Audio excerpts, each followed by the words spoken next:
আমি নিজে কিতাবে পড়ছি, আল ওয়াবিলুস সাইয়্যিব কিতাবে আছে। আমার শায়েখ আল্লামা মুফতি মুশতাকুর নবী কাসিমি হুজুরের সবচেয়ে প্রিয় কিতাব আল ওয়াবিলুস সাইয়্যিব। এই কিতাবের মধ্যে আছে, ইমাম ইবনুল কাইয়িম রাহমাতুল্লাহ আলাইহি বলছে, হে আল্লাহর বান্দা, দুনিয়ার কোনো বন্ধু যদি কোনো বন্ধুকে একটি মরা মুরগি হাদিয়া দেয় সুন্দর ট্রেতে করে, বন্ধু কি তাতে খুশি হবে? তিনি বলেন, তাহলে হে আল্লাহর বান্দা, সুন্দর করে রুকু দিলা না, সেজদা দিলা না, তাসবিহগুলো ঠিকমতো আদায় করলা না, দোয়াগুলো ঠিকমতো আদায় করলা না, এইরকম একটা মরা মুর্দা নামাজ তোমার মহান আল্লাহ পাককে কেমনে দিলে? কেমনে দিলে? শুরু থেকে নিয়ে আল্লাহু আকবার এই নিয়ত বাঁধা, সুবহানাকা আল্লাহুম্মা বিহামদিকা, এই সানা, সূরা ফাতিহা, আরেকটা সূরা, রুকুর তাসবিহ, সেজদার তাসবিহ, আত-তাহিয়াতু, দোয়া দুরূদ শরীফ, দোয়ায়ে মাসুরা, দোয়ায়ে কুনুত, বিতির নামাজের কোনটাই কদ্দুর শুদ্ধ করে ঠিক মতো কদ্দুর পড়তে পারো না, ৬০ বছর এই মালিকের আসমান জমিন চন্দ্র সূর্য গ্রহ নক্ষত্র, আলো বাতাস রোদ বৃষ্টি আগুন পানি, খাদ্য খাবার স্ত্রী সন্তান ঘর পরিবার, এই মালিকের সব কিছু ব্যবহার করে নাফরমান সেই মালিকের কয়টা তাসবিহ, কয়টা দোয়া, কয়টা সূরা ঠিক মতো শুদ্ধভাবে পড়তে পারো না, তোমার মতো নিকৃষ্ট নাফরমান অকৃতজ্ঞ আর কে হইতে পারে না? অকৃতজ্ঞ বেটা। হ্যাঁ, স্কুলে পড়লে, কলেজে পড়লে, ইউনিভার্সিটিতে পড়লে, অথবা ছোটবেলায় পড়ালেখা না করলে আপনি আর কোরআন শরীফ অশুদ্ধ পড়লেও চলবে, সূরা কেরাত অশুদ্ধ হলেও চলবে, এই ফয়সালা আপনাকে কে দিছে? বলেন মিয়া। আপনাদের অসংখ্য জেনারেল শিক্ষিত মানুষ এবং সাধারণ শ্রেণী মানুষের এটা ধারণা বেটা, এরা বিশ্বাস করে এই কথা, এরা মনে করে হুজুরদেরটা শুদ্ধ হইতে হইব, টাগোটা কি শুদ্ধ হন লাগবে না। হ্যাঁ, আমরা যেহেতু হুজুর না, আমরা ঠিক কোন রকম জোড়া তালি দিয়ে হইলে হইব। আর আমগড়ি কি হইতে হইব? এটা তো এটা বেইনসাফি না কথা বলে, এটা তাহলে এটা তো ৫ই আগস্টের পরে চলার কথা না, এটা তো বৈষম্য। এটা বৈষম্য না। আমি বেহেশতে যাইতে হইলে পুরা সূরা কেরাত শুদ্ধ করে যাইতে হইব, আমনে বেহেশতে যাইতে পারবেন সূরা কেরাত অশুদ্ধ লইয়া, এটা কি ইনসাফ হইল না? এটা বৈষম্য কিনা? তো বৈষম্য যদি বাংলাদেশে না চলে তো জান্নাতে কেমনে চলবে? এটা কি রে ভাই, আপনার বেহেশতে তো সোজা হইয়া গেল, আপনি বিড়ি খাইতে খাইতে বেহেশতে যাবেন গা? উমা কিতা কি কাকা, আপনি দাড়ি কাটতে কাটতে বেহেশতে যাবেন গা? আপনি ২ নম্বরই করতে করতে বেহেশতে যাবেন গা? আপনি ওজনে কম দিতে দিতে বেহেশতে যাবেন গা? আপনার ঘরে টেলিভিশন চলতে চলতে আপনি বেহেশতে চলে যাবেন? আপনার বেড়ি বেফর্দা হইতে হইও আপনি বেহেশতে যাবেন গা? আর আমার বেলায় সব ১০০ বুঝাই দিতে হবে। ঘটনা কি? ইসলামে এই ২ রকম সিদ্ধান্ত কে দিল? কোরআন শরীফ যদি শুদ্ধ করতে হয় তো ইমানদার মাত্র প্রত্যেককেই শুদ্ধ করতে হবে। আপনি কই পড়ছিলেন আমার দেখার বিষয়। সাবধান মুসলমান, বছরের পর বছর আমি কমপক্ষে আপনাদেরকে বলে গেছি, আমি আল্লাহরে বলবো, ১ দিন ২ দিন না, এই হায়াতের ২১ বছর আপনাদের কাছে বলছি। আজকে একদিন ওয়াজ না, আপনাদের কাছে কমপক্ষে ২১ বছর আসছি। আমি মালিকের কাছে বলবো, মালিক আমি এই মানুষগুলোর কাছে ২১ বছর বলছি, আপনাদের দুয়ারে দুয়ারে বলছি। এখন না আমি কম আসি, কুলাইতে পারি না মাহফিল, বয়সের কারণে সময়ের কারণে হয়তো একটু বাহিরে বেশি যাইতে হয়। তা আমি কি এই মহল্লা ঘুরে ঘুরে যাই নাই? প্রত্যেক ঘরে, বাড়িতে বাড়িতে, পাড়ায় পাড়ায় এই চিল্লাই এত আজীবন বলে গেলাম, কেন পাত্তা দেন না? একজন আলেমের সাথে সম্পর্ক করতে পারলেন না? একজন ইমাম আছে, আপনার মাদ্রাসা আছে, নুরানির শিক্ষক আছে, হেফজখানার উস্তাদ আছে। এতটা মাসুম বাচ্চা যদি আল্লাহর কোরআন, কলিজা ছেঁড়া কণ্ঠে বাচ্চা ছেলেটা আল্লাহর কোরআন পড়ছে। হায় বদনসিব তোমরা যারা আল্লাহর কোরআন পড়তে পারো না, তোমাদের তো লজ্জা হওয়া উচিত। চোখের সামনে এতটা মাসুম বাচ্চা, এক অসহায় সন্তান, সে যদি আল্লাহর কোরআনের হাফেজ হইতে পারে, আপনি দুর্ভাগা আল্লাহর কোরআনের 10টা সূরাও শুদ্ধ কইতে পারেন না। কিত্তেন বাত খান মিয়া, শরম লাগে না মিয়া? লজ্জা থাকা উচিত মিয়া, লজ্জা থাকা উচিত। 10টা সূরা ঠিক করতে পারলেন না, জিন্দেগি বাত কতটি খাইলেন, ঘুম যাইলেন। বলেন কয়দিন চেষ্টা করছেন? একজন বলেন না হুজুর আমি 6 মাস চেষ্টা করছি, আমি পারি না। 1 বছর চেষ্টা করছি, আমি পারি না। বলেন বলেন তো, আপনি তো চেষ্টাই করেন। আমি এটার কিছু মনেই করে না, এটারে কোনো বিষয়ই মনে করেন। দাদা কইছে বানতাম দান, বানতে আসি ও দাদা, এটা আমাদের দেশে কয়। দাদা বলছে ওই ঢেকির মধ্যে ধান বান্যাইতে, এই তো ও দাদান ডেহির মধ্যে করতে আছে। ও দাদান মানে ভিজা দান, শুকাইছে না। এখন যতই ডারে কি করে ঢেকির মধ্যে করে, মাগার সাইল তো বাইর না, সাইল বাইর না, এটা সেফট হয়ে যায়। মনে লাগছে ভালো কথা, সাইল বাইর না কা, কারণ ধান যে কি ভিজা, ভিজা ধানের চাউল আলাদা হয় না, শুকাইতে হয়, শুকাইতে হয়। আহা মুসলমান, আফসোসের বিষয়, লজ্জা পাইয়েন, এগিয়ে আসেন। শরম করে বা 900 করে পাশ কাটলে হয় না, পাশ কাটলে হবে না। বুঝছি না, খেয়াল করছি না, কইছে তো বালাই, বলে তো আমরার লাগেই। বুঝি রে বুঝি, কয় তো ঠিকই কয়, পারি না। বাট ফার কথা কাট। বিড়ি খাইতে পারেন? হ্যাঁ, বিড়ি খাইবার বেলায় তো মাশাআল্লাহ এক্সপার্ট। গপ মারনের বেলায় আছেন, চা দোয়ানের আড্ডা দেওয়ার সময় আছেন, 14 গোষ্ঠীর বদনাম করবার বেলায় আছেন। কথা নাই, হাওলাত লয় মানুষের তে। ওই যে কালকে কিটা জানি তুমি একটা কথা কইতে লাগছিলা, কালকে কথাটা শেষ করতে পারছো না, দাও না এটা উড়াইয়া, বুঝেন না কথা? এই দিলওয়ারি হাওলাত লইছে কথা, কালকার কথা, বয়স গত সোমবারের কথা। কিটা জানি তুমি একটা কথা উড়াইছিলা, কথাটা তো কি করছো না, শেষ করতে পারছো না। আজ যে গুদুর উড়াও, আজ এ দিলওয়ারি উড়াইয়া এই শুরু হইলো ব্যান ব্যান ব্যান ব্যান ব্যান। মাসি এত ব্যান ব্যান করে না, ফালতু কথা এই পরিমাণ হয়। আফসোস মিয়া, আফসোস বাবা। আমি আমার জাতিকে বললাম, ছেলেরা বাপ, তোমাদেরকে রাত গভীরে বললাম, যে জীবন সেজদা নাই, যে জীবনে আল্লাহর কোরআন নাই, বন্ধু এটা কোনো জিন্দেগি না। প্রিয় ভাই, ভাতের থালার নাম জীবন না, 1 প্লেট খিচুড়ির নাম জীবন না বন্ধু। কিছু খাওয়া, আর একটু ঘুম, আর একটু পেশাব পায়খানা, আর একটু যৌন চাহিদা পূরণ, এটা জানোয়ারের জীবন। এতটুকু প্রয়োজন জানোয়ারেরও পূরণ, কুকুর বিড়ালেরও পূরণ। আমরা মানুষ, আমরা ইনসান, আমাদের আল্লাহ আছে, আমাদের আকল পূর্ণ আকল। আমরা ছাগলের আকল না, আমরা মানুষের আকল। শুধু দুনিয়া ভোগ করার নাম জীবন। এই জন্য দয়া করে এই আয়াতের আলোকে বললেন, তাতফিফ, আল্লাহর ইবাদতের মধ্যে ঘাটতি করলে তাতফিফ, ঘাটতি করা যাবে না। নামাজ ঠিক করেন, 10টা সূরা ঠিক করেন, আর 10টাও লাগবে না মিয়া, 5টা সূরা ঠিক করেন। 4 রাকাতের বেশি কোনো নামাজ নাই, আসেনি? মানে একসাথে 4 রাকাতের বেশি নামাজ আসেনি, তো 4 রাকাতে সূরা দরকার 4টা, আর আলহামদুলিল্লাহ সূরাটা খালাস, 5টা সূরা। সুবহানাকাল্লাহুম্মা বিহামদিকা, সুবহানা রাব্বিয়াল আযীম, রব্বানা লাকাল হামদ, সুবহানা রাব্বিয়াল আ'লা, আত-তাহিয়াতু লিল্লাহ, আল্লাহুম্মা সাল্লি আলা মুহাম্মদ, আল্লাহুম্মা ইন্নী যালামতু নাফসি যুলমান কাসীরা, আল্লাহুম্মা ইন্না নাস্তাঈনুকা ওয়া নাস্তাগফিরুকা ওয়া নু'মিনু বিক।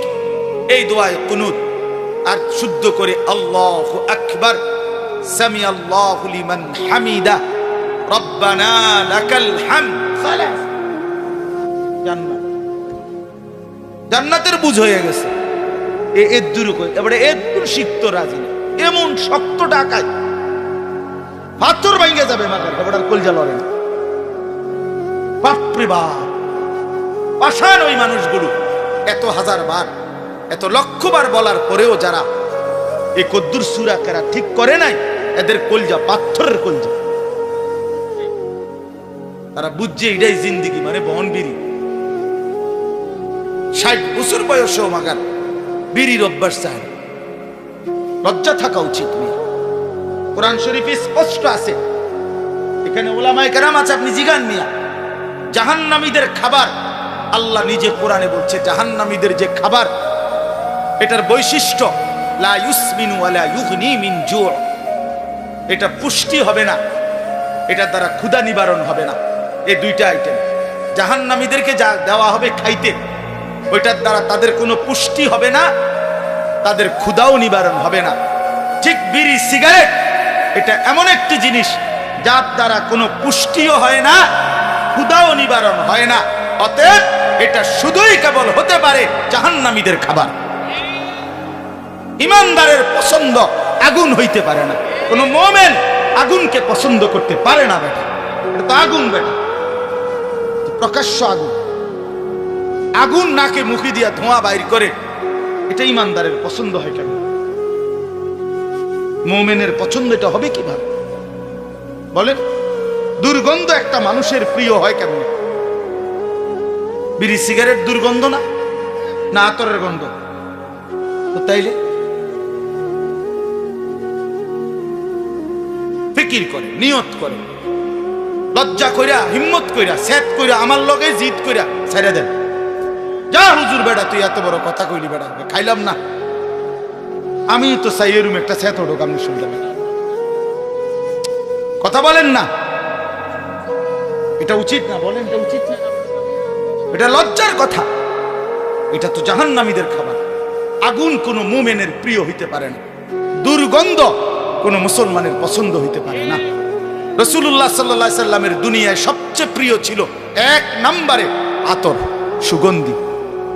নবীজি নিজে বলছেন, নবীজি পেঁয়াজের গন্ধ, রসুনের গন্ধ, ঘামের গন্ধ সহ্য করতেন না।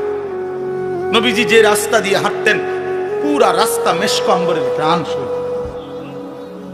নবী সাল্লাল্লাহু আলাইহি সাল্লামের ঘাম মুবারক থেকে মেশকের ঘ্রাণ বের হতো। সেই নবীর সামনে এই দুর্গন্ধওয়ালা বিড়ি সিগারেটওয়ালা মুখ নিয়ে কেমনে দাঁড়াইবে? দিলে দিলে নিয়ত করেন, দিলে দিলে, আমার হাত তোলার দরকার নেই, আপনার দিলে আপনি বুঝাপড়া করেন। এই দুর্গন্ধ নিয়ে জীবন কাটাইয়েন না বাবা। এটা ঘৃণিত জীবন, পছন্দনীয় না। কোনো মহিলারও কষ্ট হয়, যার স্বামী বিড়ি সিগারেটে আক্রান্ত, বিড়ি সিগারেট খায়, ওই স্ত্রী কষ্ট পায়। আপন সঙ্গিনীকে কষ্ট দেওয়াও এটা জুলুম। এটা কিতাবে আছে, আমরা নিজে পড়ছি। রাসূলুল্লাহ সাল্লাল্লাহু আলাইহি সাল্লামের সুন্নাতের মধ্যে এটাও আছে। স্বামী স্ত্রীর, আপনার এই ক্ষেত্রে স্বামী খেয়াল রাখা স্ত্রীকে যেন কষ্ট না দেয়, স্ত্রী খেয়াল রাখা স্বামীকে যেন কষ্ট না দেয়। আল্লাহ আমাদেরকে বুঝ দান করে, আল্লাহ আমাদেরকে বুঝ দান করে আমার বাপ। তাহলে আল্লাহর হকের মধ্যে আজকে আমি শক্ত বললাম, আল্লাহর হক ঘাটতি করবেন। ওযু, নামাজ, সূরা, কেরাত, দোয়া, কালাম কষ্ট করে হলেও শিখবেন তো ইনশাআল্লাহ। আল্লাহ তৌফিক দান করে। সর্বশেষ কথা হলো, বান্দার হক আরেকটা আছে, বান্দার হকে ঘাটতি করা। আপন বোনের সম্পদ আছে অনেকের কাছে, আছে না? আপনি এই সম্পদ কেন দিচ্ছেন না? দিচ্ছেন না কেন? এই হারাম কেন খাচ্ছেন? আপন ফুফুর সম্পদ, আপন ভাইয়ের সম্পদ, আপন ভাতিজার সম্পদ, আপন আত্মীয় স্বজনের সম্পদ কেন দিচ্ছেন না? এটা আপনার কাছে বান্দার হক না? কথা বলেন না কেন? এটা দিবেন না কেন? আপন স্ত্রীর মোহরের টাকা কেন দিচ্ছেন না? লজ্জা করে না? শরম নাই বেটা? দুনিয়ার কোন পাওনাদাররা এতদিন আটকায় রাখতে পারবেন? তো আপন স্ত্রীর মোহরের টাকা দিবেন না কেন? কান্দে করে, তুমি কি নিবাগা টিহাড়ি? হ্যাঁ, টেহাডি নিবাগা বে করেন, বে করেন কেন? স্ত্রীর হক এটা, বেচারিটা বেচারিকে দিয়ে দেন। আগের থেকে হুজুর যদি না নে বেডি কইসাম রে, যদি না নে সালাক আগের থেকে বলে, আগের থেকে কইলে তো বেডি কইবই। হ্যাঁ হ্যাঁ, হুজুরে কইছে দিতাম, তবে ইচ্ছা করলে তুমি নাও নিতে আরো। আপনি তো আগের থেকে কথা বাইল করে কইছেন। না হুজুর, না বাবা, বান্দার হক নষ্ট না কর।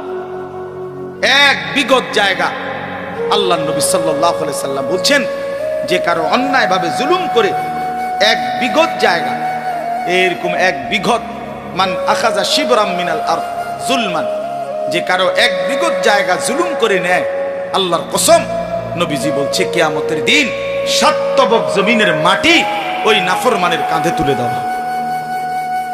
7 তবক মাটি কয় কেজি হইব? 10 কেজি মাটি। হ্যাঁ, কেন বনের সম্পত্তি দিবেন? বনের সম্পত্তি দিয়ে দিবেন। অনেকের কাছে পাও না, অনেক মানুষ কইলেই কয় নিবাগা আর আইতা না, ওইন বাগিনা আর খাইতা না, আইতা না, একবারে জমি জমা লইয়া শোধ হয়ে যাইবা। এই সমস্ত বাটফারি কথা। আপন ভাই, আমি তো বলি, এই যেই ভাই এটা বলে, তার মতো নিকৃষ্ট জালেম ডাকাত আর কেউ হইতে পারে। কারণ গ্রামের সমস্ত মানুষ এই বেটার ঘরে খানা খায়, তো তারা তো কোনো জমি দিয়ে খায় না। কথা বলেন না কেন? আমনের ঘরে গ্রামের মানুষে খানা খায় না, তো তারা জমি দিয়ে নি খাইছে। তো আপন বোন বাগিনা আমার ঘরে দুগা ভাত খাইতে হইলে জমি দিয়ে জালেম না? কি রে বেটা, এটা কোন কথা? এই জন্য দয়া করে বনের সম্পত্তি দিয়ে দেন। পৈতৃক ভিটা যেটা, মনে রাখবেন আমি বললাম, এই যে বাপ দাদার যে ভিটা, এটার মধ্যে বনের সম্পদ আছে। এটা ভুল কথা যে ভিটার মধ্যে, পৈতৃক ভিটা যেখানে বসত ভিটা, এখানে বনের সম্পত্তি নাই, এটা মিথ্যা কথা। 100 মিথ্যা কথা। আমি বললাম, আপনি জিজ্ঞাসা করে দেখেন যে কোনো আলেমকে, ও ফতেঘাটে জিঙ্গাইয়েন, সাদওয়ানে মুদি দোয়ানে এই ফতুয়া কইয়েন, বলবেন আলেমের কাছে। কথা বোঝেন নাই কথা? আলেমে দ্বীনেরকে জিজ্ঞাসা করে। আমি আমার বাবার বসত ভিটা যেটা আমাদের, যেটাতে আমরা থাকতাম, এই ভিটার হিসাব, টাকা, মূল্য, দাম একবারে আল্লাহর কসম গুইনা আপন 3 বোনরে বুঝাই দিছি। আমার বোন আসমান থেকে পড়ছে যেদিন আমি কইছি বোনেরে যে বাড়ির যে আমগো ভিটাটা, এটার টাকা নিবেন। বইনে কোমা ভাই তুই কিতারে করছিস? এই কথা তো আমরা জীবনে শুনছি না, আমাকে আজকে শুনে আপনি নিতেই বই টাকা নেন, আমি ঝামেলাত নেই। এই জন্য বড় গলায় বললাম। আপনি বিশ্বাস না হইলে আমার 2 বোন এখন আমার বাসাতে আছে, চলে, তারা বেড়াইতে আসছে, দুজন বাচ্চা কাচ্চা সবাই, পুরা সম্পত্তি দিয়ে দিতে হবে। কেন 2 শতক জমির লেগে 5 শতক জমির জন্য নিজের সন্তানদেরকে হারাম খাওয়াবেন কেন? কথাটা বোঝেন না? আল্লাহকে আপনারা আর দেয় নাই? এটুকুর জন্য কেন কষ্ট পাইবেন? নিজেরও জাহান্নামী হলেন, সন্তানদেরকেও বরবাদ করে দিলেন কেন? কি ফায়দা? আল্লাহ আমাদেরকে বুঝ দান করেন। তাহলে আমার কথা আজকে একটু কঠিন হইল, মুআমালাতের কথা, মানে লেনদেনের কথা, এটা আজকে বেশি বললাম। তাহলে আমরা কি বলছি? 1 নাম্বার কথা হলো কাউকে ওজনে প্রাপ্য কম না দেওয়া। এটা এর পরিণতি কি? জাহান্নাম। বলেন না কি? 2 নাম্বার বলছি আল্লাহর হক যত কিছু তার মধ্যে ঘাটতি না করা, যেমন নামাজ, যেমন রোজা, যেমন হজ ফরজ, হজ করেন বললেই হুজুর আর ছোট ফুলাগা কোন রকম আল্লাহ আল্লাহ করিয়া বিদেশ যাইলে তুই যদি আল্লাহ নে আলাপ করে, ছোট ফুলাগা বলে আল্লাহ আল্লাহ করিয়া বিদেশ গেছে, বিদেশ পাঠাইছে সুদে টিয়া লইয়া, আল্লাহ আল্লাহ আল্লাহ করে ছোট ফুদগা বিদেশ গেছে, আল্লাহ আল্লাহ করে নিয়ে গেছে না, সুদে টিয়া দিয়ে পাঠাইছে। তো তাইলে আবার দিকন আল্লাহ আল্লাহ করে গেছে, হে আল্লাহ আল্লাহ করছে কই, সেদিন নামাজে পড়ে না, নামাজই পড়ে না ছেলেটা। এই জন্য দয়া করে মেহেরবানি করে নিজের উপরে রহম করেন, আখেরাত মিলায় নেন, আখেরাত মিলায় নেন, কবর মিলায় নেন। দুনিয়া আপনার যদি শেষ হয়ে যাইতো, পুতেরও শেষ হয়ে যেত, তাহলে বাপ ফুতে বিল্লা দুনিয়া সাজাইতেন। কিন্তু আপনিও কবরে যাবেন, ফুতেও কবরে যাবেন, যাবে না বাপ? তো নিজেই বা কেন বরবাদ হলেন, ফুতেরে বা কেন বরবাদ করলেন? দুনিয়া ফুতেরও চলবে, আপনারও চলবে, সবাই চলতো। বাপ মরলে ফুত মরে না। বাপ ঠিক মতো দুনিয়ার বাড়িঘর করে না দিলেও ফুতে পরে পড়তে আরে কোনো অসুবিধা হয় না। যে বাচ্চা বাপ হারা এতিম, এই তো বড় হইলে বাড়িঘর, বিয়া শাদি, দোয়ান, বিল্ডিং ইডি করে লাইতা। ইডিয়া তো আর বিল্ডিং কোন একেবারে আশ্চর্য কিছু না, ইতান কোন টাইলস, হ্যাঁ এগুলা কোন একেবারে অবাক কিছু না যে কোটি কোটি এক এক মানুষের ঘরে কয় টাকার মাল। হ্যাঁ, যারা একটু সম্পদশালী কি 200 কোটি টাকার মাল, বেটা 50 লাখ টাকার মাল হবে। 50 লাখ টাকার মালের জন্য এত মিশা কথা কোন লাগে বেটা? এত বাটপারি করতে হয় বেটা? দুনিয়া পার হয়েই যাবে। এজন্য আজকে অনুরোধ করলাম, আমরা প্রত্যেকে ইনশাআল্লাহ নিজেদের লেনদেন, নিজেদের উপার্জন হালাল করার চেষ্টা করব। বলেন ইনশাআল্লাহ। হিম্মত করলে সম্ভব, ফিকির করলে সম্ভব। আল্লাহ তাআলা তৌফিক দান করেন। এবারে তরজমাটা শুনেন, তাইলে কথা শেষ। ওয়াইলুল লিল মুতাফফিফিন, আল্লাহ বলে যারা ওজনে কম দেয়, প্রাপ্য কম দেয়, আল্লাহর হক বান্দার হকের মধ্যে ঘাটতি করে, তাদের জন্য জাহান্নাম। আল্লাযীনা ইযা তালু আলান নাসি ইস্তাওফুন, নিজের জন্য যখন নেয় মানুষ থেকে তখন পূর্ণ নেয়। ওয়া ইযা কালুহুম আও ওয়াজানুহুম ইউখসিরুন, আর যখন অন্যকে দেয় ওজন তখন কম দেয়। এরপর আল্লাহ দেখেন আমার ভাই, আমি তো অনেক শক্ত কথা বলছি, আপনি হয়তো মনে করবেন এতটি কথা কইলেন আপনি হুজুর। দেন আল্লাহ কি বলে, এই মানুষটাকে যে কম দেয় ওজনে, যে হারাম রোজগার করে, আল্লাহ তারে বলে আলা ইয়াযুন্নু, আহা আমার বান্দা তুমি কি ভাবো না, উলাইকা আন্নাহুম মাবউসুন, হায় আল্লাহ বলছে বন্ধু এ কি ভাবতেছে না এই মানুষগুলো যে তারা সকলেই হাসরের ময়দানে উঠবে? বুঝেন নাই কথা? আলা ইয়াযুন্নু উলাইকা আন্নাহুম মাবউসুন। আল্লাহ বলে বন্ধু জিজ্ঞেস করেন না এদেরকে, এত মিথ্যা, এত বাটপারি, এত ধোঁকা, এত হারাম রোজগার যে করছো বান্দা, তাহলে তুমি কি হাসরের ময়দানে উঠবা না? কি ভাবছো? তুমি কি মরবা না? কেন এত কারাকারি কামড়া কামড়ি করছো? দুনিয়া নিয়ে এত পাগল মাতাল হয়ে গেলা কেন? যুবক ছেলে, তুমি যে এক ওয়াক্ত নামাজ পড়ো না বাবা, তুমি কি মরবা না কোনোদিন? বলো বন্ধু, সারাদিন সারা রাত যারা নারী ছবি, উলঙ্গ দৃশ্য দেখো, মোবাইলের ছবি দেখো, তুমি কি কোনোদিন মরবা না বন্ধু? এই যৌবন তাইলে চিরস্থায়ী। 16 বছর কি আর কোনোদিন 17 বছর হবে না? 17 বছর কি কোনোদিন 34 বছর হবে না? তুমি কি কোনোদিন মৃত্যুবরণ করবে না?